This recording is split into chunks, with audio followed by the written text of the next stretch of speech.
Uno de los mayores problemas para contactar es que tenemos que soltar nuestras ilusiones acerca del control. Se nos pide soltar la ilusión de pensar que lo entendemos todo, que la realidad puede ser metida en alguna caja de entendimiento. Y será así. Y tenemos que soltar la idea de que somos los maestros del universo conocido y aceptar el que estamos operando dentro de un universo más grande con el que estamos conectados. De hecho, somos seres multidimensionales, viviendo dentro de una realidad ordinaria, una existencia tridimensional. El soñar nos lleva al corazón y el epicentro de nuestra identidad multidimensional. Esto es terrorífico para aquellos de nosotros que viven primordialmente en el nivel del ego, en el nivel de la personalidad de todos los días, o lo peor de todo, en el nivel de lo que otra gente nos dicen que somos o podemos ser.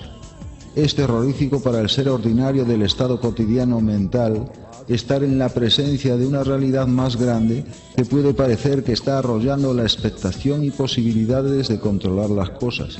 Así que para entrar en los sueños necesitamos encontrar una manera natural y sencilla de reabrirnos al hecho que hay mucho más acerca de nosotros de lo que entendemos con nuestra mente cotidiana. Este es el principio. I say it is useless to waste your life on one path, especially if that path has no heart. Yo digo que es inútil malgastar tu vida en un camino, especialmente si este camino no tiene corazón. Pero ¿cómo se sabe que un camino no tiene corazón, don Juan? Antes de embarcarte en él te preguntas, ¿tiene este camino corazón? Si la respuesta es no, lo sabrás, y entonces tienes que elegir otro camino. Pero ¿cómo puedo saber con seguridad de si un camino tiene corazón o no?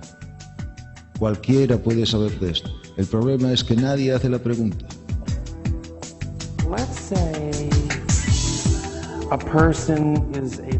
Y creo que la única pregunta que tengo en mente que le haría a Carlos Castaneda sería, digamos, una persona que es un estropicio y nunca ha estado en un cursillo, nunca ha leído un libro, ni siquiera está seguro de si el camino del guerrero es para él, aunque esta persona está interesada y cree en las enseñanzas y puede que sea impecable en su intento y pensamiento y concentrado en esto. ¿Puede una persona así quizás engancharse y hacer el viaje cuando llega el momento?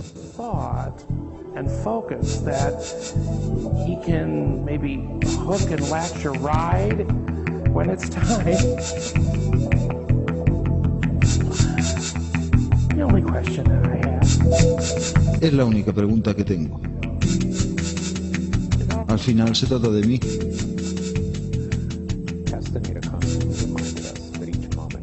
Castaneda continuamente nos repetía que cualquier momento podía ser el último, y las promesas de dejar este mundo con él continuamente se contradecían con afirmaciones de que este era un camino que cada uno andaba solo. Pero cuando nuestros últimos días con Castaneda llegaron, pocos estaban preparados para aguantar este golpe final. Las clases se suspendieron en el periodo anterior a la muerte de Castaneda, y durante este último tiempo escuchábamos noticias en voz baja de que tenía poca energía.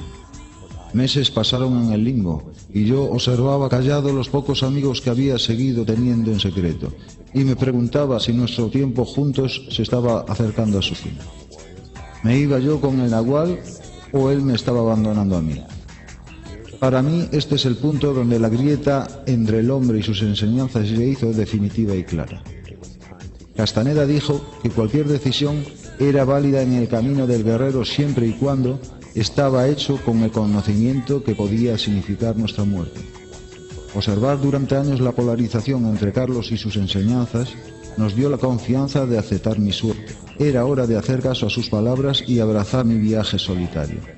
Resolví que independientemente de lo que iba a pasar, mi tiempo con Carlos había llegado a su final. Elegí el camino por encima de su líder de una vez por todas. No fue mucho antes de que esa decisión fuera puesta a prueba. Recibí la llamada de Félix, que dijo que él y otro compañero de clase habían recibido noticias importantes. Félix hizo una pausa y entonces dijo, el Nagual se fue. Esperaba mi reacción y nos sorprendió a los dos cuando dije que la noticia no significaba nada para mí. Félix dijo que 2 de las brujas y 3 de las mujeres de rango más alto en el grupo de Castaneda también habían desaparecido. De golpe se derrumbó nuestro mundo de brujos y yo estaba contento de que mi decisión de romper con Castaneda había llegado a tiempo para suavizar el impacto. Félix Tomó mi reacción como señal de que era tiempo de contárselo a los demás.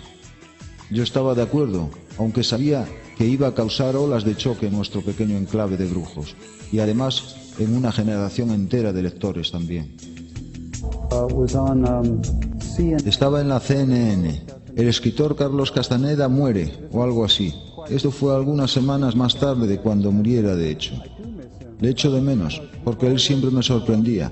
Quizá me sorprendió porque se fue a la muerte sin admitir ninguna de las cosas supuestamente truculentas en su mundo.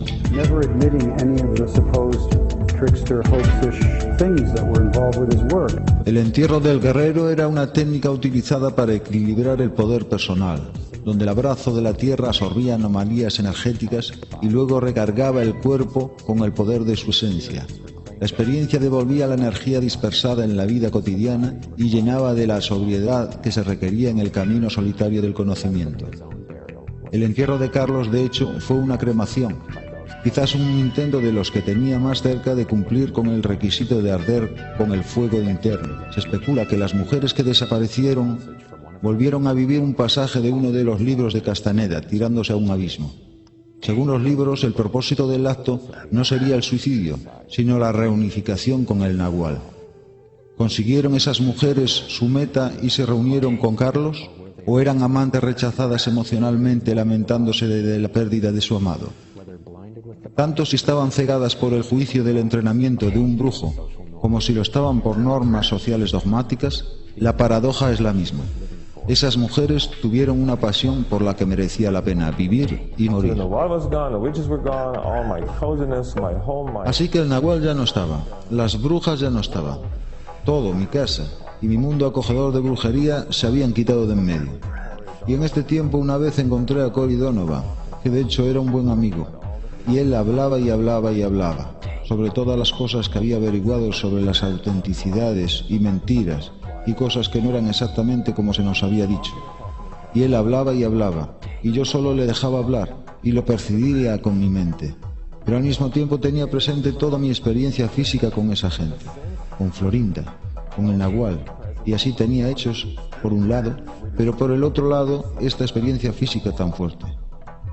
Quiero decir que habían sido 4 o 5 años de interacción personal, y así iba para un lado y para el otro, y de vuelta, y no había absolutamente ninguna manera de reconciliar las dos cosas. No hice nada en contra de Cory. Me creí todo lo que me decía. No había problema, pero de hecho no afectó en absoluto a mi memoria o experiencia física y corporal de la magnitud de la interacción con esta gente, con este mito.